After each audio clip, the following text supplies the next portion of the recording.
وقال عز من قائل إن عدة الشهور عند الله 12 شهرا في كتاب الله يوم خلق السماوات والأرض منها 4 حرم ذلك الدين القيم فلا تظلموا فيهن أنفسكم.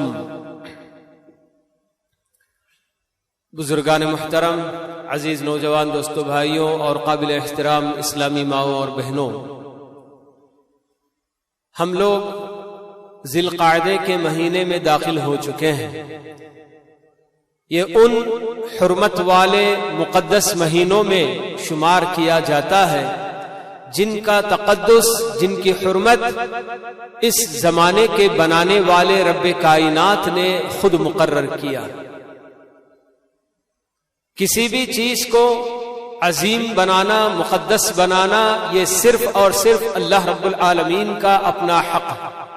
وَرَبُّكَ يَخْلُقُ مَا يَشَاءُ وَيَخْتَارُ، اللہ تعالیٰ خود فرماتے ہیں کہ تمہارے پروردگار کو یہ حق حاصل ہے کہ وہ جو چاہے پیدا کرے اور اپنی مخلوقات میں سے جسے چاہے چن لے، منتخب کر لے، کیونکہ اللہ رب العالمین کو خوب اچھی طرح سے معلوم ہوتا ہے کہ کس کو چننا ہے، کس کو منتخب کرنا ہے، کیونکہ اللہ تعالیٰ کا علم ہر چیز کو گھیرے ہوئے ہے۔ اس کے علم سے کائنات کا کوئی ذرہ بھی دور نہیں ہو سکتا، اور رب العالمین حکیم ہے، اس کا ہر کام حکمت پر مبنی ہوتا ہے۔ تو اسی لیے اللہ رب العالمین نے اپنے لیے صرف یہ حق مقرر کیا کہ جسے چاہے چن لینا، چاہے وہ آدمیوں میں ہو، زمانے میں ہو، مکان میں ہو، کسی بھی چیز کو چننا یہ صرف اور صرف اللہ رب العالمین کا اختیار ہے۔ اسی لیے جب کفار مکہ کو اعتراض ہوا کہ محمد صلی اللہ علیہ وسلم کو کیوں نبی بنایا گیا، آپ کی بجائے مکہ یا طائف، دو بڑے بڑے شہروں کے کسی بڑے آدمی پر کیوں یہ قرآن نہیں اتارا گیا، ان کا کہنا تھا کہ لولا نزل هذا القرآن على رجل من القريتين عظيم، کہ یہ قرآن محمد ہی پر کیا اتارنا تھا، کیوں نہیں اسے دو بڑے بڑے شہر جو کہ مکہ اور طائف، ان میں جو بڑے بڑے سردار قسم کے ہیں، تو ایسے کسی بڑے آدمی پر کیوں نہیں اتارا گیا؟ تو اللہ تعالیٰ نے جواب دے دیا کہ اللہ اعلم حیث یجعل رسالتہ، کہ لوگوں تمہیں کیا معلوم ہے، اللہ تعالیٰ کو خوب اچھی طرح سے معلوم ہے کہ وہ اپنا پیغام کس کو پہنچائے، کسے نبی بنائے، کسے رسول بنائے، کسے منتخب کرے، یہ اللہ تعالیٰ کو خوب اچھی طرح سے معلوم ہے۔ تو بالکل اسی طرح اللہ رب العالمین نے یہ آیت سورہ توبہ کی جو ابھی میں نے آپ کے سامنے تلاوت کی، اللہ تعالیٰ فرماتے ہیں کہ ان عدت الشہور عند اللہ 12 شہرا فی کتاب اللہ یوم خلق السماوات والارض،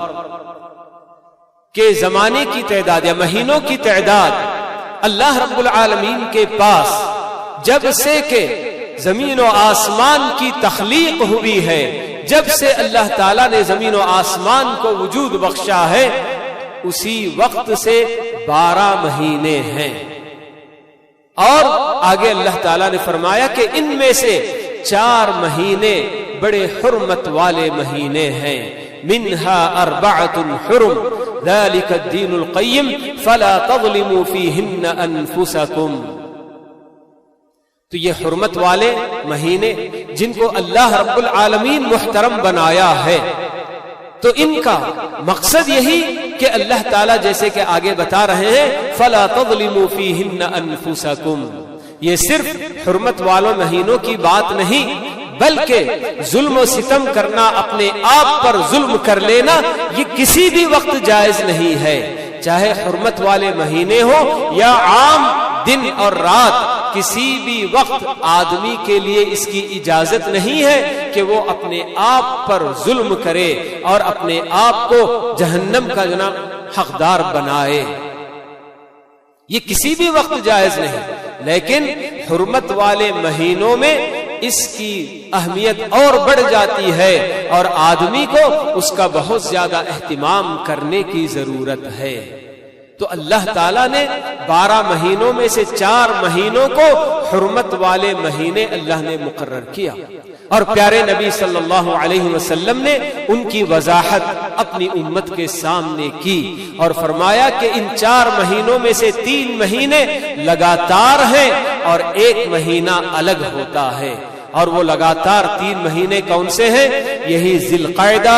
ذی الحجہ اور محرم، یہ 3 مہینے لگاتار حرمت والے مہینے، اور یعنی کہ دین ابراہیمی میں بھی اللہ رب العالمین نے انہیں حرمت والا مہینہ چونکہ اسی وقت سے بنا دیا، تو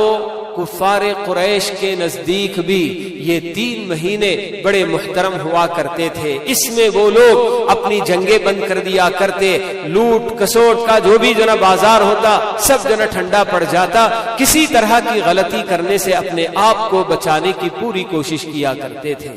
اور اس کی حکمت بھی اہل علم یہی بتاتے ہیں کہ 3 مہینوں کو لگاتار کیوں حرمت والا مہینہ قرار دیا گیا، کیونکہ انہی 3 مہینوں میں درمیان کا مہینہ ذی الحجہ کا مہینہ آتا ہے، جس میں لوگوں کو دور دراز کے مقام سے سفر کر کے بیت اللہ کا رخ کرنا اور بیت اللہ کا حج کرنا ہوتا ہے، تو اسی لیے پورا امن و امان قائم ہو، نہ کوئی قافلوں کو لوٹے، نہ کوئی جنا کیا ہے خون خرابہ ہو، تو اس لیے اللہ رب العالمین نے 3 مہینوں کو لگاتار کہ آنے میں جتنی مدت لگے گی وہ بھی پرامن طریقے سے مسافروں کا سفر گزرے، اور ادا کرنے کے بعد جی حج بیت اللہ سے فارغ ہونے کے بعد اپنے گھروں کو پہنچنے تک بھی ان کے لیے مکمل امن و امان حاصل رہے، اس لیے اللہ رب العالمین نے 3 مہینوں کو حرمت والے لگاتار قرار دے دیا۔ اور چوتھا مہینہ رجب کا مہینہ ہے، جسے اللہ کے نبی صلی اللہ علیہ وسلم نے اتنی وضاحت کے ساتھ بتایا کہ جمادی الاخری اور شعبان کے بیچ میں جو رجب کا مہینہ ہے تو وہ بھی اللہ تعالی کی طرف سے حرمت والا مہینہ قرار دیا گیا ہے۔ تو ان مہینوں کے تعلق سے ہم مسلمانوں کا اپنا عقیدہ اللہ رب العالمین کے کلام کے عین مطابق یہی ہونا چاہیے کہ یہ 4 مہینے انتہائی عظیم اور اللہ رب العالمین کے پاس ان کا کچھ خاص مقام اور ان کی قدر و قیمت ہے۔ کیوں اللہ تعالیٰ نے ان مہینوں کو حرمت والا بنایا؟ تو یہ تو معمولی سی حکمت ہر کسی کو سوچنے پر جی یہ چیز سمجھ میں آ جاتی ہے، ظاہر ہے کہ بیت اللہ کا حج کرنے کے لیے لوگ دور دراز کے مقام سے آئیں گے اور واپس جائیں گے تو اس میں پورا امن و امان برقرار رہے، ایک حکمت اہل علم نے اس کی بیان کی ہے، لیکن حقیقت میں کیوں اللہ تعالیٰ نے ان مہینوں کو محترم بنایا، اس کے پیچھے اللہ رب العالمین کی اور کیا حکمتیں ہیں یہ اللہ تعالیٰ ہی بہتر جانتا ہے۔ پھر آگے اللہ تعالیٰ نے ہمیں یہ بات بتائی فَلَا تَظْلِمُوا فِيهِنَّ أَنفُسَكُمْ، یہ صرف حرمت والے 4 مہینوں کے ساتھ خاص نہیں کہ آدمی اپنے آپ پر ظلم نہ کرے، بلکہ کسی بھی وقت آدمی اپنے آپ پر ہرگز ظلم نہ کرے۔ اور ظلم اپنے آپ پر آدمی کب کرتا ہے؟ جب اللہ رب العالمین کے احکام کی خلاف ورزی کرتا ہے، فرائض کی ادائیگی میں کوتاہی کرتا ہے، تو بندہ اپنے آپ پر ظلم کرتا ہے۔ کیوں؟ اس لیے کہ جتنے فرائض میں اس نے کوتاہی کی اس کا سارا وبال اس کے اپنے اوپر ہی آنے والا ہوتا ہے۔ اور اسی طرح سے جتنے محرمات جن کو اللہ تعالیٰ نے حرام قرار دیا ہے، چاہے وہ باتوں کی شکل میں ہو، کاموں کی شکل میں، ان میں سے کسی کا بھی ارتکاب کرتا ہے، انہیں اگر کوئی بندہ جی کوئی غلط بات کہتا ہے، کوئی غلط کام کرتا ہے، تو اس کا بھی وبال اسی پر لوٹ کر آنے والا ہے۔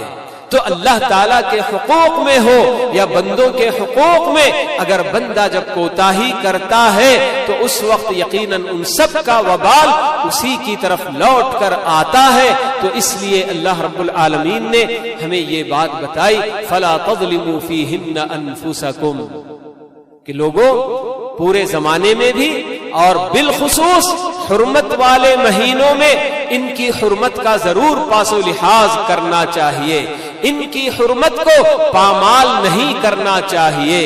تو یہ اللہ تعالیٰ کی طرف سے ہدایت ہے۔ لیکن ہمارا حال اگر دیکھا جائے تو ہم لوگ رمضان کے مہینے کو یقیناً مقدس اور محترم سمجھ کر بہت سارے بندے جو کئی طرح کی غلطیوں میں دلدلوں میں پھنسے رہتے ہیں، اپنے آپ کو بچانے کی کوشش کرتے ہیں، لیکن رمضان کے بعد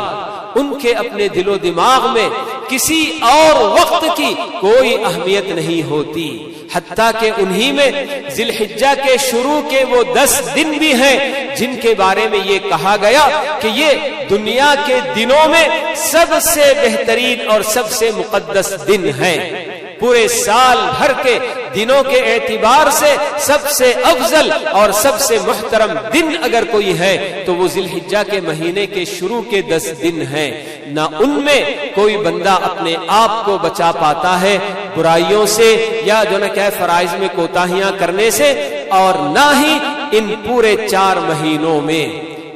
جن کو اللہ رب العالمین نے محترم قرار دیا ہے۔ حدیث قدسی میں اللہ رب العالمین خود بتاتے ہیں کہ یا عبادی انی حرمت الظلم علی نفسی وجعلتہ محرما بینکم فلا تظالموا، کہ میرے بندو میں نے اپنے آپ پر بھی ظلم کرنے کو حرام کر دیا ہے۔ اسی لیے جا بجا قرآن مجید کی آیتوں میں اللہ تعالیٰ یہ بات بتاتے ہیں وما ربک بظلام للعبید، کہ تمہارا پروردگار بندوں پر ذرا بھی ظلم کرنے والا نہیں ہے۔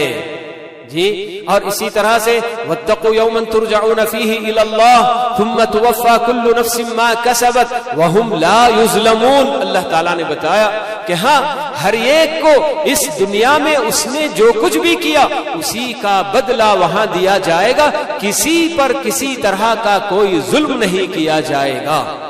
ایسا آپ بالکل بھی مت سوچیں کہ اللہ تعالیٰ کی طرف سے یا اللہ تعالیٰ نے جن فرشتوں کو مقرر کیا ہے ان کی طرف سے کبھی کوتاہی ہو سکتی ہے کہ آپ نے جو نیک عمل کیا کسی اور کے کھاتے میں وہ لکھ دیں، یا پھر کسی اور نے کوئی بڑا جرم کیا تو وہ آپ کے کھاتے میں لکھ دیں۔ ایسا بالکل نہیں ہو سکتا۔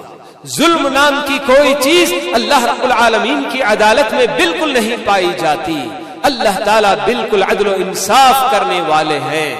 تو اسی لیے اللہ تعالیٰ نے اپنے بندوں کو یہ بات بتائی، اور حدیث قدسی میں خود اللہ اپنے بندوں سے مخاطب ہو کر یہ فرما رہا ہے کہ اے میرے بندو میں نے ظلم کرنے کو اپنے آپ پر بھی حرام کر لیا ہے اور حرام قرار دیا ہے، چنانچہ تم لوگ آپس میں ایک دوسرے پر ظلم نہ کیا کرو۔ دوسرے کسی بھی انسان پر جب کوئی کسی بھی اعتبار سے ظلم کرتا ہے، چاہے مال و دولت کے معاملے میں یا عزت و آبرو کے معاملے میں یا مار دھاڑ کسی بھی طرح سے، کسی کو کچھ مار دیا، کسی کا ہاتھ توڑ دیا، کسی کی آنکھ پھوڑ دیا، یا کسی کی عزت اچھالا، یا کسی کا مال ناجائز طریقے سے کھا لیا، ہڑپ کر لیا، تو یہ ساری چیزیں ظلم کی ہی قسمیں ہوتی ہیں، ظلم کی ہی نوعیتیں ہوتی ہیں، الگ الگ نوعیت کے یہ سب ظلم ہیں۔ اور جب بندہ کسی اور پر ظلم کرتا ہے تو ظاہر سی بات ہے کہ وہ بندہ خود اپنے آپ پر ظلم کرتا ہے۔ اکثر لوگ یہ بھول جاتے ہیں کہ کسی بھی طرح کا غلط کام جب کرتے ہیں، اور یہ غلط کام چاہے فرائض چھوڑنے کی شکل میں ہو یا پھر غلط بات یا غلط کام کرنا ہی ہو، جیسے کہ زناکاری ہو، شراب نوشی ہو، یا پھر چوری ہو، یا پھر جو نہ دھوکہ دینا ہو یا جھوٹ بولنا ہو، جتنے بھی غلط کام بندے کرتے ہیں مرد عورتیں سب کے لیے کہ اللہ تعالیٰ کے احکام کی جب خلاف ورزی ہوتی ہے تو سمجھیے کہ بندہ اپنے آپ پر ہی ظلم کیا کرتا ہے۔ اسی لیے اللہ تعالیٰ نے یہ بات بتائی کہ جس نے اچھا کیا تو یقیناً اس کا بدلہ اسی کو ملنے والا ہے، من احسن فلنفسه ومن اساء فعليها. اللہ تعالیٰ بتاتے ہیں کہ جس نے اچھائیاں کی تو وہ اپنے آپ کے لیے اچھائی کیا، اور جس کسی نے بھی برائی کی تو وہ اپنے آپ پر ہی ظلم کر رہا ہے. تو یہ جن مہینوں سے یا جن ایام سے ہمارا اپنا گزر ہو رہا ہے، ہم جس سے گزر رہے ہیں، ذی القعدہ کا یہ مہینہ، اور پھر اس کے بعد ذی الحجہ کا بھی مہینہ، اور پھر محرم کا مہینہ، یہ 3 مہینے لگاتار حرمت والے مہینے ہیں. ان کی حرمتوں کا ہمیں خوب پاس و لحاظ کرنے کی ضرورت ہے. جس طرح سے رمضان کے مہینے میں ہم لوگ ہمارے اپنے معمولات میں فرق لے آتے ہیں، نمازوں کا اہتمام کرنے لگ جاتے ہیں، کلام پاک کی تلاوت بھی کرنے لگ جاتے ہیں، صدقہ اور خیرات میں آگے بڑھ چڑھ کر حصہ لیا کرتے ہیں، ہر طرح کے نیک کاموں میں بالکل اسی طرح سے ان حرمت والے مہینوں میں بھی ہمارا اپنا یہی معمول ہونا چاہیے. اور جس طرح سے رمضان مبارک کے مہینے میں ہم اپنے نفس پر کنٹرول کرتے ہیں اور اپنے آپ کو، اپنی آنکھوں کو، اپنے کانوں کو، اپنی زبان کو، اپنے ہاتھ پیر، ہر چیز کو جس طرح سے، اور خاص کر ہمارے اپنے دل و دماغ میں کہ کہیں کسی طرح کے برے افکار اور برے خیالات نہ آئے، اگر کوئی خیال آتا بھی ہے تو رمضان میں جس طرح سے ہم لوگ اسے فوراً جھٹک کر بالکل اس سے جو ہے نکلنے کی کوشش کرتے ہیں، تو بالکل اسی طرح سے ان حرمت والے مہینوں میں بھی ہمارا ایسا ہی بالکل عمل ہونا چاہیے کہ یہ اللہ تعالی کی طرف سے ہمیں خبر دی جا رہی ہے کہ ان میں سے 4 مہینے حرمت والے مہینے ہیں. یہ خبر ایسے ہی صرف ہم کو خبر دینے کے لیے نہیں، اطلاع کرنے کے لیے نہیں، بلکہ ان حرمت والے مہینوں کا ہمارے اپنے دلوں میں احترام ہو، اور اس احترام کا تقاضا یہ ہو کہ ہم ان مہینوں کی حرمت کو پامال نہ کریں اپنے عمل کے ذریعے. جی ہمارے اپنے پاس آج کل بڑے آرام سے ان مہینوں کے دن اور رات میں بندے یہی سمجھتے ہیں کہ ہم اپنی خواہشات کے پیچھے دوڑنے والے یہی سمجھتے ہیں کہ ہمیں صرف رمضان کے مہینے کا بس ذرا احترام کر لینا ہے، باقی اور کسی دن کی کوئی قدر و قیمت نہیں، سب برابر ہیں. یہ سب جہالت کا نتیجہ ہے. جی ہمیں چونکہ معلوم نہیں ہوتا ہے کہ ہاں اللہ رب العالمین نے اور کتنے دنوں کو مقدس قرار دیا ہے، تو جب اللہ کی طرف سے کسی وقت کو، کسی جگہ کو مقدس قرار دے دیا گیا تو پھر اس کے بعد یقیناً اس کا مقام بہت بڑھ جاتا ہے. یہی وجہ ہے کہ عام جگہوں میں آدمی اگر برائی کرتا ہے تو اس کی سزا میں، اور جو ارض حرم میں برائی کرے گا، مکے کی سرزمین میں یا مدینے کی سرزمین میں جو کہ حرم کا علاقہ ہے، اس جگہ اگر کسی نے برائی کی، کوئی بھی الحاد کا سوچا بھی، تو اللہ تعالیٰ کہتے ہیں کہ اسے ہم دردناک عذاب چکھائیں گے. وَمَن يُرِدْ فِيهِ بِإِلْحَادٍ بِظُلْمٍ نُذِقْهُ مِنْ عَذَابٍ أَلِيمٍ. یہ اللہ تعالیٰ فرماتے ہیں. تو جیسے جگہ کی حرمت ہے تو ویسے ہی زمانے کی بھی حرمت ہے، اور یہ اللہ رب العالمین کا اپنا فیصلہ ہے. جیسا کہ شروع میں آپ کو بات بتائی گئی، قدیم زمانے میں، جاہلیت کے زمانے میں کچھ عرب کے لوگ جب ان لوگوں کو یہ 3 مہینے تک اپنی جنگیں بند کر دینا اور جو ہر طرح کی برائیوں سے اپنے آپ کو بچا کر رکھنا ذرا شاق گزرتا تھا، تکلیف ہوتی تھی کہ 3 مہینے لگاتار کیسے ہم اپنے نفس پر کنٹرول کرتے رہیں گے. تو اس لیے وہ لوگ یعنی کہ مہینوں کو آگے پیچھے کر لیا کرتے تھے. محرم کا مہینہ جو کہ ذی الحجہ کے فوراً بعد آتا ہے تو اسے وہ لوگ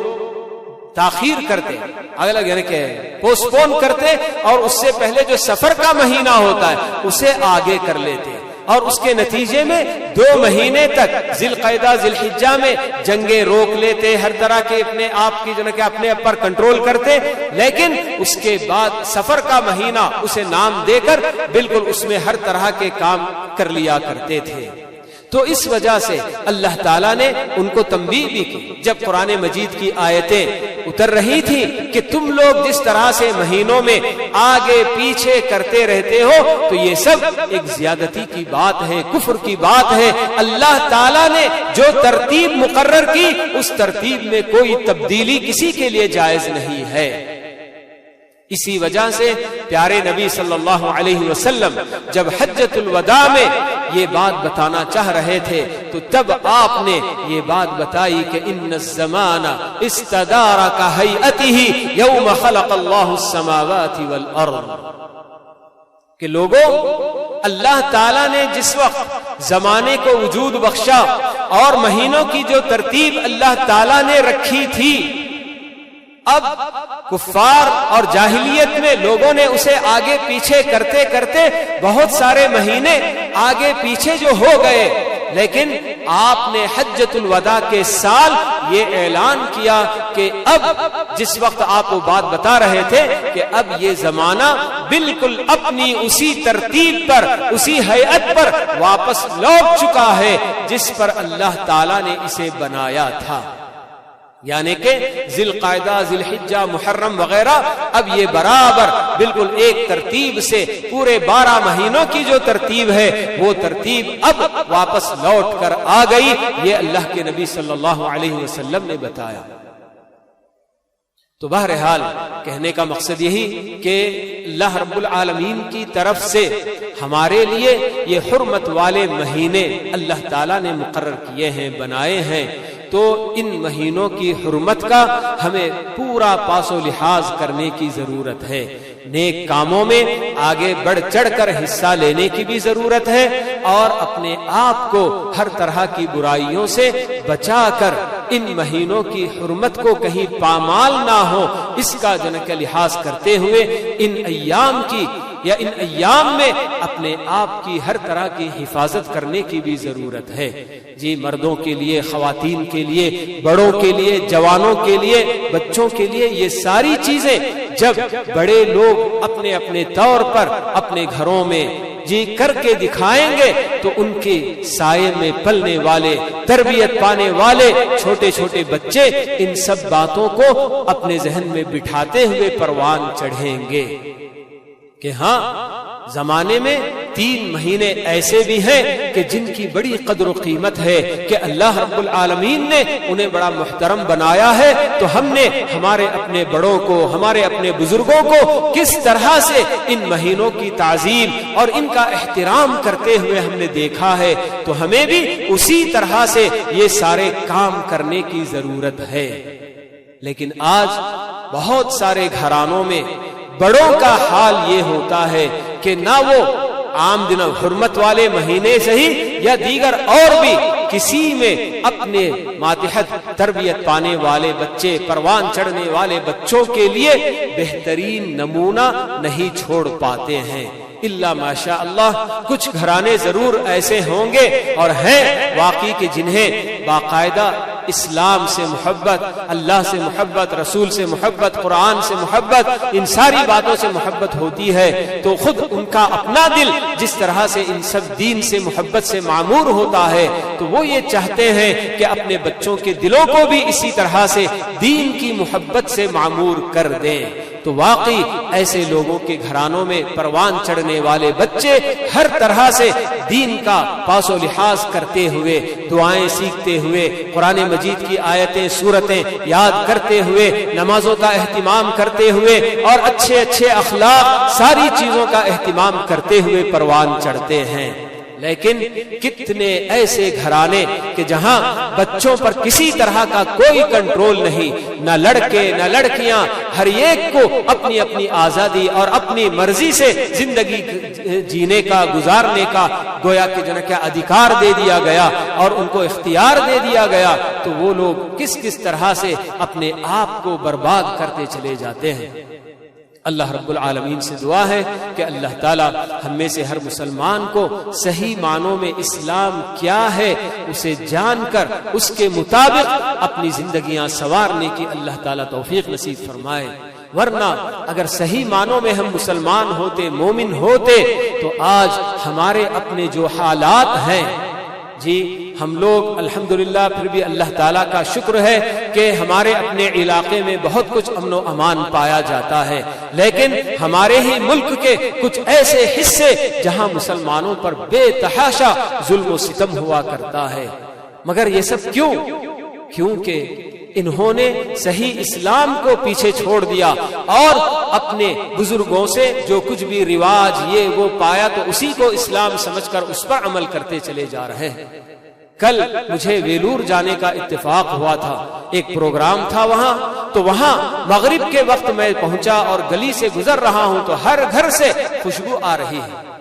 تو میرے اپنے سالے صاحب نے بتایا کہ ہاں آج جمعرات کا دن ہے، تو یہ سارے مسلمان بس یہ اسلام سمجھتے ہیں کہ جمعرات کے دن عود بتی گھروں میں جلا لو، بس اسلام کا پورا حق ادا ہو گیا۔ اور انہی گھروں میں کتنے مرد حضرات، اذان بھی ہو رہی ہے، کوئی باہر نکل کر نہیں آ رہا ہے، مسجد کے بازو میں دکانیں ہیں مگر دکان چھوڑ کر مسجد کو آنا ان کے لیے جو ہے گوارا نہیں ہے۔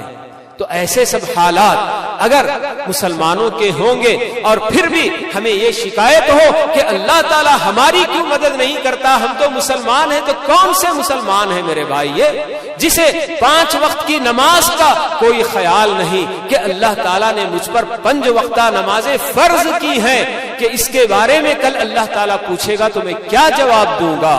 اور بہت سارے بدعات اور خرافات کو دین سمجھ کر عمل کرتے چلے جائیں، اور جو اللہ کے نبی صلی اللہ علیہ وسلم کا لایا ہوا اسلام ہے تو اسے پیچھے چھوڑ دے، تو پھر اللہ تعالیٰ کیوں ہماری مدد کرے گا؟ تو ایک ہمارے لیے ان سب حالات میں سب سے پہلے اپنے آپ کا ہی جائزہ لے کر دیکھنا ہے کہ کیا واقعی ہم سچے پکے مسلمان ہیں۔ تو ایسی صورت میں یقیناً اللہ تعالیٰ کا وعدہ ہے وَأَنْتُمُ الْأَعْلَوْنَ إِن كُنتُم مُؤْمِنِينَ کہ لوگوں اگر تم صحیح معنوں میں مومن رہو گے تو تم ہی سر بلند ہو کر رہو گے، تمہیں کو اللہ تعالیٰ بلندی عطا کرے گا۔ لیکن آج ہم لوگ بلند نہیں ہیں، اللہ تعالیٰ نے ہم سے وہ مقام چھین لیا۔ تو کیوں؟ اس لیے کہ جو کنڈیشن اللہ تعالیٰ نے رکھی ان کنتم مؤمنین، تو یہ ہم نے پورا نہیں کیا۔ تو اللہ تعالیٰ ہم میں سے ہر مسلمان کو، مردوں کو، عورتوں کو، جوانوں کو، بڑوں کو، سبھی کو اللہ رب العالمین اپنا اپنا جائزہ لے کر اپنے اندر کیا کچھ خرابی، کیا خامی پائی جاتی ہے، دین کے اعتبار سے ہم کتنی کوتاہیاں کرتے ہیں، ان سب کا جائزہ لے کر اپنے آپ کی اصلاح کرنے کی اللہ رب العالمین سب کو توفیق نصیب فرمائے۔ اقول قولی ھذا واستغفر اللہ لی ولکم ولسائر المسلمین من کل ذنب فاستغفروہ انہ هو الغفور الرحیم۔